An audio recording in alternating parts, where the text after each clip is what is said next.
A'udzubillahi minasyaitonirrajim. Aku berlindung kepada Allah dari godaan syaitan yang terkutuk. Bismillahirrahmanirrahim. Dengan menyebut nama Allah yang Maha Pengasih lagi Maha Penyayang. Surah Al-An'am ayat 152 sampai 157.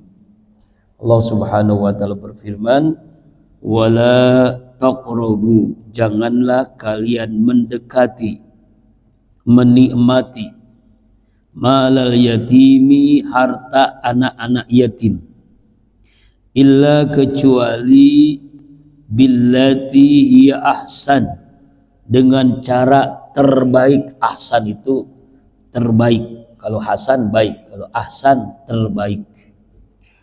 Hatta sampai yablugha asyudda, dia mencapai usia balik, mencapai usia yang dewasa, bisa ngurus diri sendiri. Wa auful kaila, dan kalian wajib memenuhi kaila takaran, wal mizan dan timbangan, bilqis dengan cara adil. La nukallifu nafsan, Allah kami tidak membebani seseorang illa kecuali usaha sesuai kemampuannya. Wa idza qultum, apabila kalian berkata, bersaksi, fa'dilu, maka berlaku adillah. Walau kana za qurba, meskipun dia adalah kerabatmu, masih punya hubungan keluarga. Wa bi ahdillahi aufu, dan kepada janji kepada Allah tepatilah, penuhilah.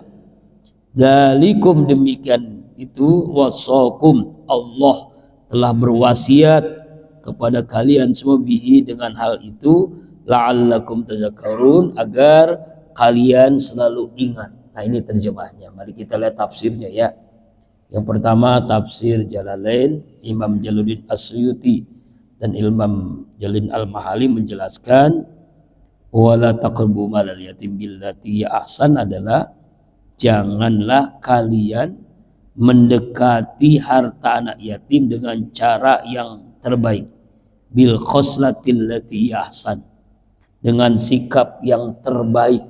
Nah, itu bagaimana caranya?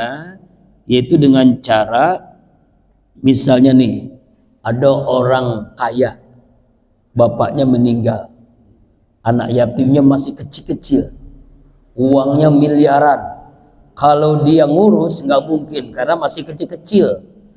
Ada yang masih bayi, ada yang setahun, ada yang 2 tahun misalnya, masih kecil-kecil. Nah kan kalau orang yang pikirannya bisnis, wah ada apa nih, kesempatan dalam kesempitan. Nah, ini yang salah.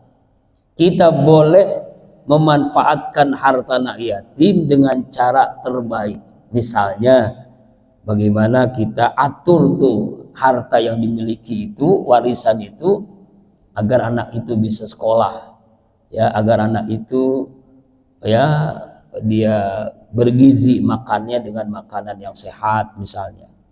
Ya, itu sampai akil balik, sampai dewasa.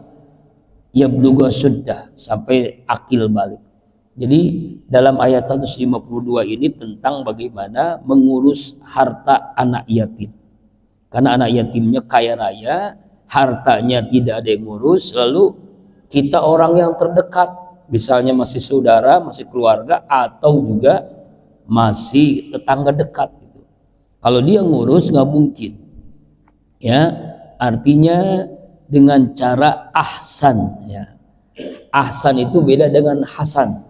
Kalau hasan baik, kalau ahsan isim tabdil, terbaik, ya, terbaik. Kenapa ini? Dalam berapa umurnya? Hatta ya belum sampai usia balik, sampai usia balik.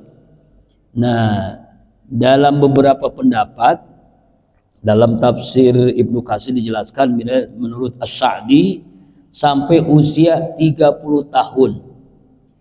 Lalu ada lagi mengatakan sampai usia 40 tahun. Ada lagi pendapat sampai usia 60 tahun. Jadi ini ada beberapa, ada yang mengatakan sampai akil balik, sampai usia 30 tahun, sampai usia 40 tahun, sampai 60 tahun. Ya, pokoknya dia sanggup ngurus harta sendiri sampai begitulah.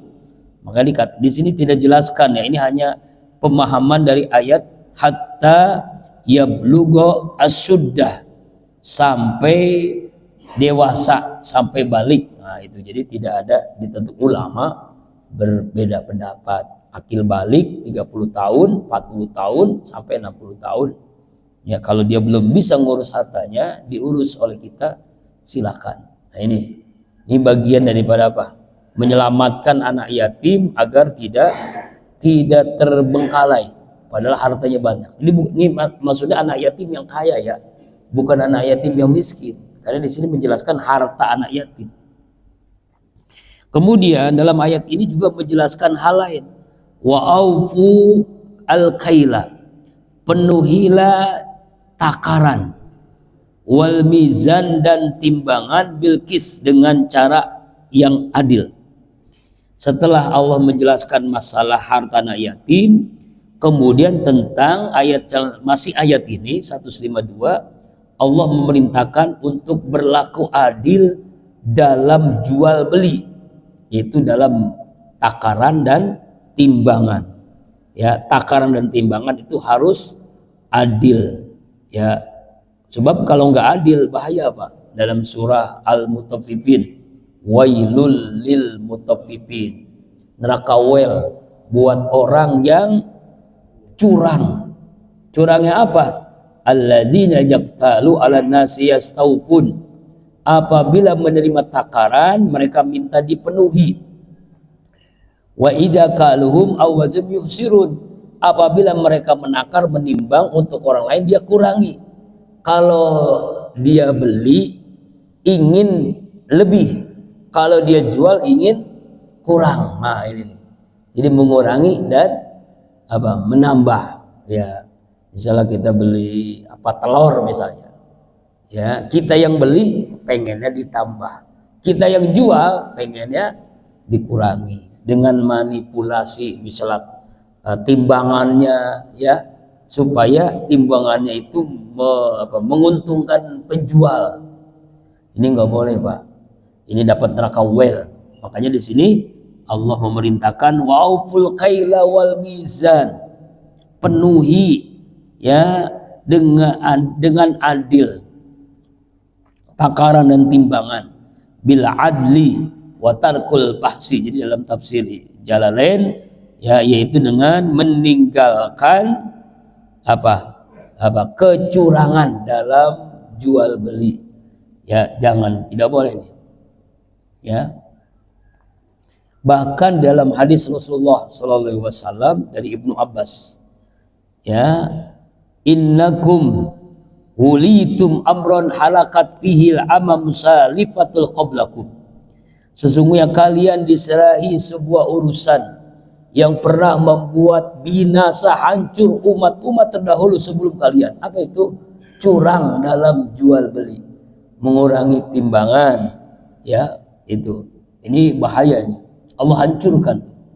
Ya. Jadi masalah mizan dan mikyal, al-kaila wal mizan, ini hati-hati Pak. Inilah pentingnya kita harus berlaku adil, harus benar, jangan curang. Kalau curang neraka wel, tidak akan berkah rezekinya, yang ada bangkrut bahkan binasa. Nah, ada orang yang pengen cepat kaya dengan cara begitu, dengan baik yang timbangan digital atau yang manual, tapi dia pengen dapat untung besar gitu ya. Yang digital di cara-caranya gitu yang sekarang, atau dengan yang manual ditambahin batu atau apa gitu. Ya, orang jual beras, jual telur, jual apalah, pokoknya yang penting ada takaran, ada timbangan, dicurangi. Ini diharamkan oleh Allah. Neraka wel. Kemudian dalam ayat ini tentang la nukallifu nafsan illa wus'aha. Allah tidak akan memikulkan beban, tidak akan membebani kepada seorang kecuali sesuai dengan kemampuannya. Ya, apapun yang dialami, Allah tidak akan memberikan beban yang berat. Pasti orang itu sanggup. Cuma kadang-kadang kita itu cengeng, ya Pak ya.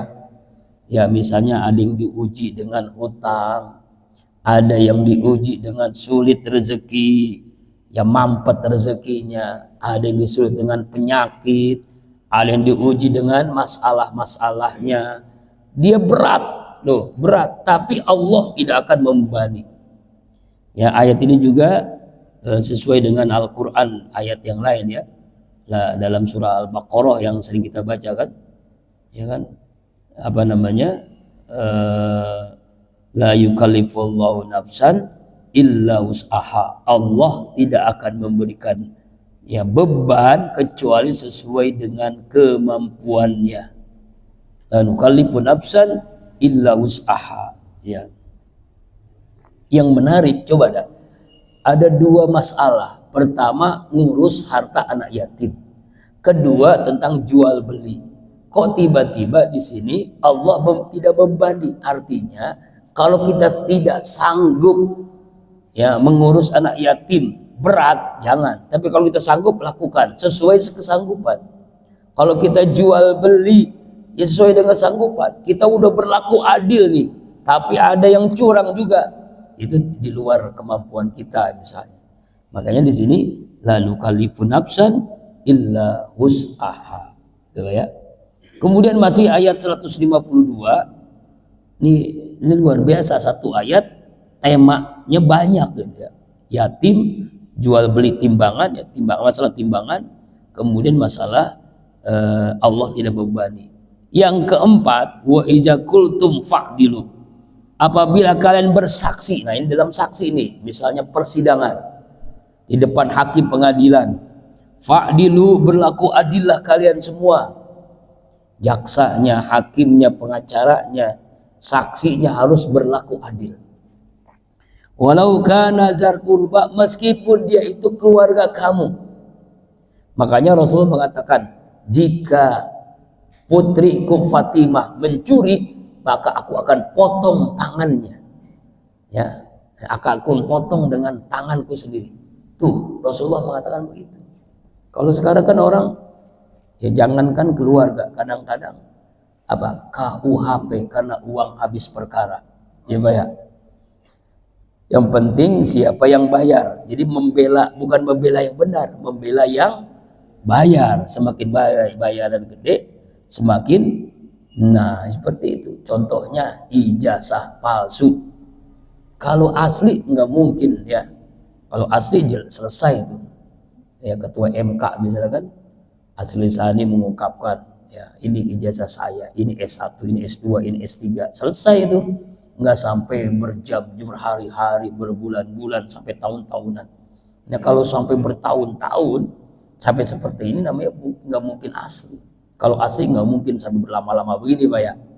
Iya, Allah Akbar. Misalnya, makanya harus berlaku adil. Polisinya, ya pengacaranya, hakimnya, jaksanya harus berlaku adil. Kalau asli asli, kalau tidak palsu ya palsu, harus jelas. Ini kan berlarut-larut Pak ya sampai hari ini ya. Sampai ada banyak yang di penjara tuh kan. Udah berapa orang ini di penjara. Nah, udah banyak kan. Nah, hari ini kita bahas tentang masalah hukum. Ya harus berlaku adil. Meskipun dia keluarga sendiri. Inilah beratnya memang sini. Ya, meskipun keluarga sendiri. Kenapa? Karena Allah mengatakan, wa bi ahdil aufu. Jika kepada Allah kamu wajib ya penuhi janjimu. Makanya ketika seseorang bersaksi, kalimatnya apa? Demi Allah. Itu sumpah tuh. Kalau kita dengan Al-Qur'an ya. Kalau ada orang tuh di mana tuh ada sumpah pocong ya. Tahu sumpah pocong Pak? Orang didadain seperti pocong, lalu dia mengungkapkan kalimat, demi Allah saya tidak pernah menyantet. Kalau saya menyantet orang, saya mati saat ini. Gitu tuh sumpah pocong. Dengan pakaian kayak pocong gitu. Itu kan ada yang begitu ya. Nah, harusnya begitu tuh ya, pakai sumpah pocong ya. ijazah saya asli. Nah, kalau nggak asli mati saya saat ini. Ya, gitu tuh, berani nggak tuh? Nggak berani, wah. Misalnya begitu ya. Allahu Akbar. Ya, harus penuhi janji kepada Allah Subhanahu wa Ta'ala. Kita ini selalu berjanji. Apa janji kita? Yang kita ulang-ulang dalam sholat, doa iftitah itu janji. Inna sholati wa nusuki wa mahyaya wa mamati lillahi rabbil. Itu janji kita tuh. Sesungguhnya sholatku, ibadahku, hidupku, matiku karena Allah, mencari ridha Allah. Itu janji kita, diulang-ulang. Supaya apa? Supaya kita ingat. Kan kita diulang-ulang kan baca itu kan. Johor, asar, maghrib, isya, subuh, qobliyah, ba'diyah, tahajud, duha, iftitah yang kita baca sama, gak pernah berubah. Supaya apa? Supaya ingat, kita tuh selalu berjanji. Apa janji kita? Hidup kita, sholat kita, ibadah kita, hidup kita, mati kita karena Allah. Aufu, penuhi janjimu. Dzalikum wasaqum bihi. Demikianlah Allah telah berwasiat kepada kalian semua. Allah telah memerintahkan kalian semua, ya, telah berwasiat agar apa? La'allakum tazakkarun, agar kalian ingat dengan wasiat-wasiat tadi. Wasiat yang pertama, mengurus harta anak yatim dengan cara terbaik. Wasiat yang kedua, berlaku adil ketika kita jual beli, jangan mengurangi takaran dan timbangan. Wasiat yang ketiga, Allah tidak memberikan beban sesuai dengan kesanggupan. Wasiat yang keempat, berlaku adil ketika bersaksi di pengadilan walaupun dia keluarga sendiri. Ya, wasiat yang kelima, janji kita kepada Allah harus kita penuhi. Itulah wasiat. 5 wasiat yang Allah jelaskan dalam surah 152. Kemudian jamaah rahimakumullah, ayat selanjutnya 153. Wa anna hadzal ladzi wa anna hadza sirati mustaqima fattabi'uhu wa anna hadza, dan sungguh ini sirati, jalanku, agamaku, mustaqima, yang lurus. Fattabi'u, maka ikutilah. Wala tattabi'us subula, jangan kalian mengikuti jalan-jalan yang bertentangan dengan agama. Fatafarraqa, maka kalian akan menyimpang. Kalian semua akan menyimpang, bikum, ansabili, dari jalannya Allah. Dzalikum wasaqum bihi la'allakum tattaqun. Demikianlah Allah berwasiat kepada kalian agar kalian menjadi hamba Allah yang bertakwa. Ayat 153, Allah memerintahkan kita untuk mengikuti apa? Sirati, jalan Allah, jalanku. Sirat apa itu? Ihdinas siratal mustaqim. Kita selalu minta kan, ya Allah, tunjuki kami jalan yang lurus. Apa jalan yang lurus? Agama Islam, itu jalan lurus. Ya, ad-dinul Islam. Ya. Kemudian ayat ini juga memerintahkan kepada kita jangan mengikuti jalan yang lain. Apa jalan yang lain? Itu orang Yahudi, orang Nasrani itu kan. Jangan ikut-ikutan. Kemarin tanggal 25, jangan ikut-ikutan selamat Natal. Jangan ikut-ikutan Natal bersama. Ini kadang-kadang aneh-aneh. Ini sekarang lagi rame kan, Menteri Agama kan, aneh-aneh, ikut-ikutan begitu kan. Padahal jelas dalam Al-Quran, qul ya ayyuhal kafirun la a'budu ma ta'budun wa la antum 'abiduna ma a'bud wa la ana 'abidu ma abattum wa la antum 'abiduna ma a'bud lakum dinukum walid. Katakanlah, hai Muhammad, hai orang-orang kafir, qul ya ayyuhal kafir la a'budu ma ta'budun, ya, kamu tidak akan menyembah Tuhan yang aku sembah. Wala antum abinu ma'abud, kamu sekalian tidak mungkin menyembah Tuhan yang aku sembah. Aku pun ya tidak menyembah Tuhan kalian, gak mungkin. Ini jelas dalilnya nih. Jadi haram hukumnya mengikuti Natal bersama. Mengucapkan saja tidak boleh. Kenapa? Karena agama lain. Jadi kita kalau mengucapkan selamat Natal, berarti kita mengakui Yesus Nabi Isa sebagai anak Tuhan. Itu masalahnya. Kita mengakui Yesus sebagai anak Tuhan. Itu haram hukumnya. Ya, nggak boleh kan? Ya, apalagi ikut-ikutan. Ini memang orang-orang kafir dulu. Itu kan ayat asbabun nuzul surah Al-Kafirun itu kan berawal dari udahlah Muhammad, gini aja. Sekarang kami ini menyembah Tuhanmu, tapi besok menyembah Tuhan kami. Gantian kita. Ya nggak bisa begitu dalam akidah. Dalam iman nggak boleh Pak, campur-campur. Kalau gado-gado memang campur-campur enak. Tapi kalau agama nggak bisa, berbabe itu. Ya saat hari ini kita menyembah Allah, besok menyembah Yesus, besok menyembah apa lagi, aduh. Gimana itu hidup ya? Yang nggak boleh. Maka di sini dilarang oleh Allah Subhanahu wa Ta'ala, jangan kalian mengikuti jalan yang lain, yaitu agama yang lain. Jangan ikuti Yahudi, Nasrani, Hindu, Buddha, jangan diikuti. Fatafarraqu bikum an sabili. Kalau kalian mengikuti akan menyimpang dari jalan Allah. Akan menyimpang, Pak. Pasti itu. Pasti akan menyimpang kalau orang mengikuti agama yang lain, jalan yang lain. Gak mungkin. Ya, inilah perintah Allah. Wasiat Allah kepada kita dalam ayat 153 ini, jangan mengikuti agama orang lain. Ya, ini dijelaskan dalam sebuah hadis. Rasulullah bersabda, ini ya, saya langsung terjemahnya karena panjang. Allah membuat perumpamaan jalan yang lurus. Pada kedua sisi jalan yang lurus itu ada dua buah tembok.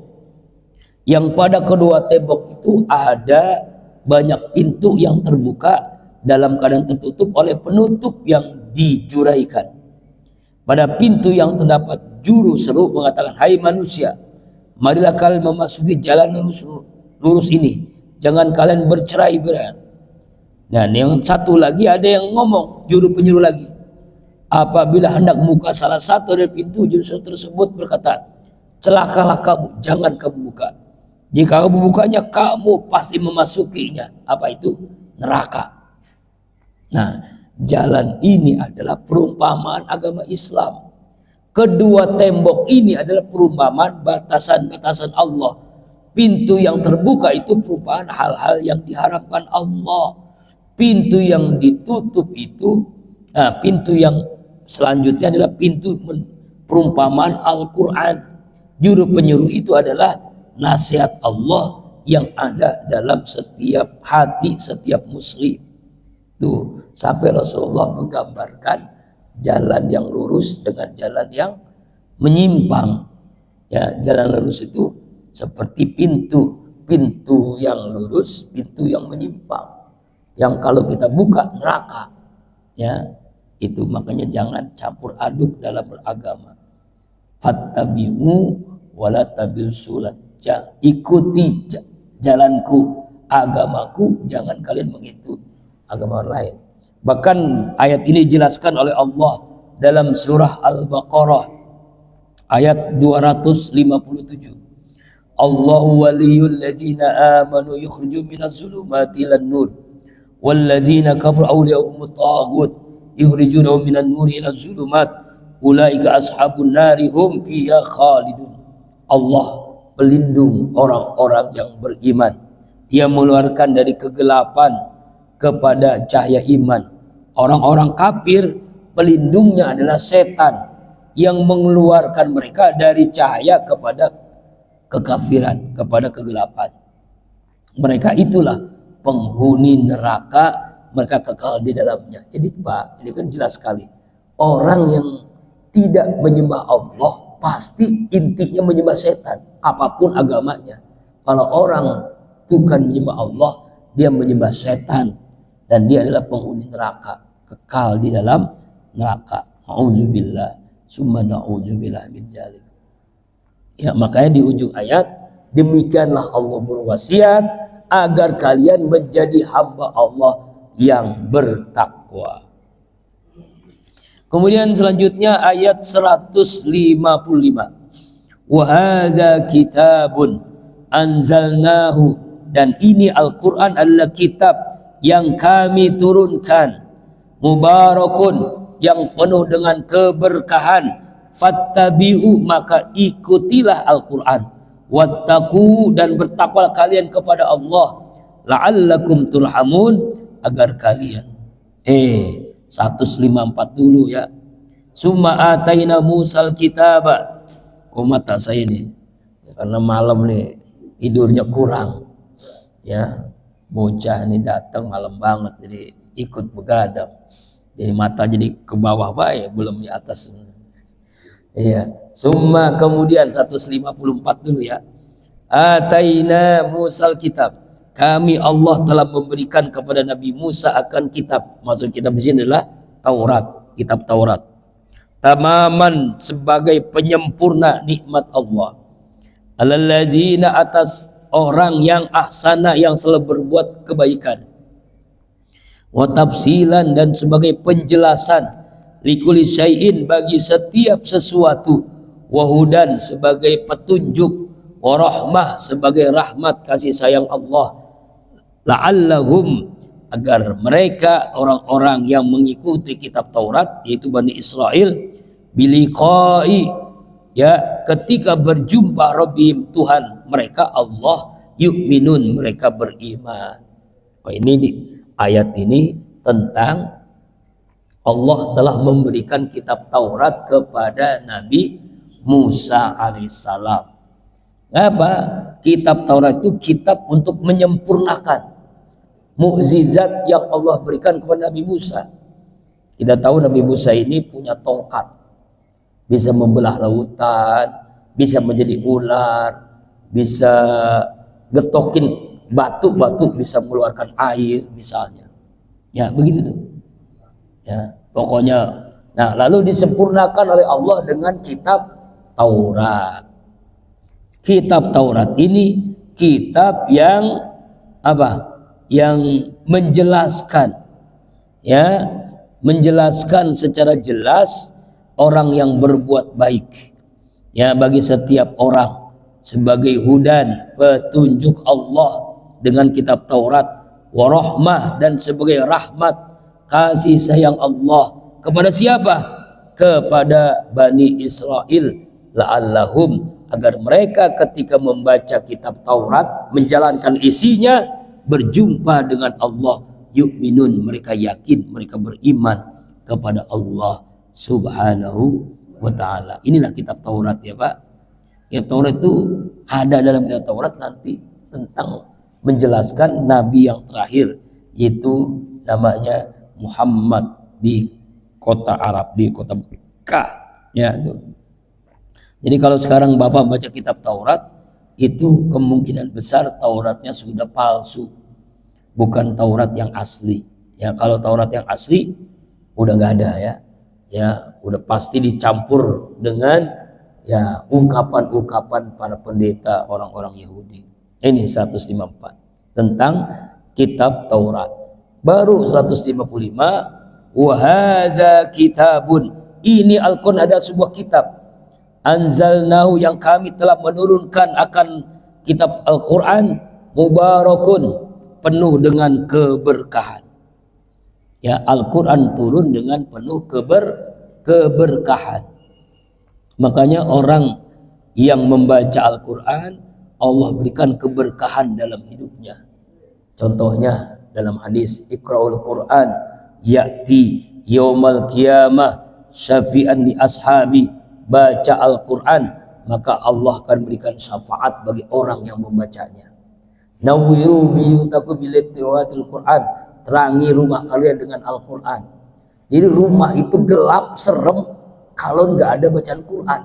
Rumah kedatangan malaikat rahmat kalau di rumah itu ada Al-Quran. Maksudnya bukan Al-Quran yang ini, dibaca Al-Quran itu. Quran itu kan qiraah, dibaca. Ya tuh. Orang itu tidak akan pikun kalau baca Al-Quran. Sehat walafiat orang yang baca Al-Quran. Ya, makanya alhamdulillah kita pagi ini subuh-subuh ngantuk-ngantuk kita baca Al-Quran. Ya, makanya Allah marhamna bil Quran. Ya Allah rahmati kami dengan Al-Quran. Satu huruf saja 10 kebaikan, Pak. Satu huruf. Sekarang hari ini kita udah baca berapa huruf tuh? Begitu banyaknya kebaikan-kebaikan yang Allah berikan. Ya, Al-Quran, kitab yang penuh dengan keberkahan bagi orang yang membacanya, bagi orang yang menghafalnya, bagi orang yang memahaminya, bagi orang yang mengamalkannya. Hidupnya berkah. Berkah ilmunya, berkah rumah tangganya, berkah hidupnya dunia akhirat. Berkah. Apa berkah itu? Bertambahnya kenikmatan-kenikmatan. Ziyadatul khair, bertambahnya kebaikan-kebaikan. Hidupnya berkah. Ilmunya berkah, rezekinya berkah, umurnya berkah, mubarakun. Fattabi, maka ikutilah kalian Al-Quran. Ikuti Al-Quran, memerintahkan sholat, puasa, ikuti. Al-Quran melarang perbuatan maksiat, ikuti. Ya, kalau dilarang ya kita ikuti, kita tinggalkan. Kenapa? Wattaqu, dan bertakwalah kalian kepada Allah, la'allakum turhamun, agar kalian mendapatkan rahmat kasih sayang Allah subhanahu wa ta'ala. Inilah yang dimaksud ayat 155. Kemudian jamaah rahimakumullah, ayat 156. Antakulu innama unzilal kitabu ala ta'ifataini min qablina, agar kalian mengatakan sesungguhnya hanyalah Alkitab itu diturunkan ala ta'ifataini, atas 2 golongan, min qabli, dari sebelum kami. Artinya ya, Allah menurunkan Al-Quran ya bukan hanya diturunkan kepada 2 golongan, Yahudi Nasrani, tapi diturunkan sebelum kalian itu kan hanya cuma 2 golongan. Misalnya Yahudi dengan Taurat, Nasrani dengan Injil. Tuh. Wa in kunna an dirasatim laghafilin, dan sungguh kami dahulu bacaan akan kitab ke mereka laghafilin, agar kalian bukan orang-orang yang lalai. Ya, bukan orang-orang yang lalai. Jadi apa maksudnya ayat 156 ini? Allah subhanahu wa ta'ala ya, bahwa Al-Quran itu turun tidak seperti kitab-kitab sebelumnya, seperti Taurat hanya untuk Bani Israel, Injil untuk hanya umatnya Nabi Isa, sedangkan Al-Quran untuk seluruh alam, seluruh makhluk Allah, baik manusia ataupun jin. Jadi jin juga mendengarkan Al-Quran, Pak, mendengarkan firman Allah dalam Al-Quran. Ya, ya, agar apa? Agar kalian tidak gopleh, tidak gapleh, tidak lalai, ya, tidak lupa, ya, tidak sibuk dari apa yang dibaca dari Al-Quranul Karim itu. Itu maksudnya. Ya, beda dengan umat yang lalu. Jadi kitab itu hanya 1 golongan saja. Kalau kita itu seluruh golongan, dari bangsa apapun, dari negara apapun, dari suku apapun, Al-Quran itu bisa dipahami, bisa dimengerti. Bahkan kitab yang bisa dihafal. Beda dengan kitab Taurat. Pernah ada misalnya perlombaan hafal kitab Taurat? Gak pernah, Pak. Perlombaan hafal kitab Injil? Gak pernah ada. Pendeta-pendeta yang botak-botak itu gak ada yang hafal. Paus sekalipun tidak hafal kitab Injil. Gak hafal, Pak. Beda dengan Al-Quran. Anak kecil bisa hafal Quran. Itulah bukti mujizatnya. Anak kecil bisa baca, hafal Al-Quran. Itulah. Beda dengan Taurat dan Injil. Kemudian ayat terakhir 157. Au taqulu, atau ya, agar kalian mengatakan lau anna ujil alainal kitab, seandainya diturunkan atas kami akan kitab, lakunna ahda minhum, pasti kami menjadi orang yang lebih mendapatkan hidayah, petunjuk minhum dari mereka. Faqad ja'akum, maka sungguh telah datang kepada kalian semua, bayyinatun, penjelasan yang jelas, min rabbikum, dari Allah Tuhan kalian, wa hudan, dan petunjuk hidayah, wa rahmah, dan sebagai rahmat. Faman azlamu, maka siapa orang yang lebih zalim, mimman kazzaba, dari orang yang mendustakan, bi ayatillah, ayat-ayat Allah, wa sadaqa anha, dan berpaling dari ayat-ayat Allah. Sanazzil ladzina, kami nanti akan memberikan balasan kepada orang-orang yasdifuna, yang mereka berpaling, an ayatina, dari ayat-ayat kami, su'al ajab, paling buruk-buruknya, jelek-jeleknya azab, bima kanu yasdifun, karena mereka telah berpaling. Mari kita lihat tafsir ayat terakhir Al-An'am 157. Allah akan memutuskan, ya, yaitu orang-orang jangan mengatakan begini, ya, seandainya jikalau umpama nih diturunkan kepada mereka akan kitab, ya, pasti kami lebih yang mendapatkan petunjuk di antara mereka, gitu. Ayat ini sama dengan maknanya dalam surah Fatir 42. Wa aqsamu billahi jahda aymanihim la in ja'ahum nazirun yakununna ahda min ihdal umam. Mereka bersumpah dengan nama Allah dengan sekuat-kuat sumpahnya, sesungguhnya jika datang pada mereka seorang pemberi peringatan, niscaya mereka akan lebih mendapatkan petunjuk daripada salah satu umat-umat yang lain. Itu kan. Nah, jawaban Allah, faqul ja'akum bayyinatun min rabbikum wa hudan wa rahmah, sungguh telah datang kepada kalian penjelasan yang sangat jelas, petunjuk dan rahmat Allah. Siapa? Melalui Nabi besar Muhammad sallallahu alaihi wasallam, yang Al-Qur'an itu menjelaskan secara jelas, ini hak, ini batil, ini halal, ini haram, ini perintah, ini larangan, sangat jelas. Ya, sangat jelas, Pak.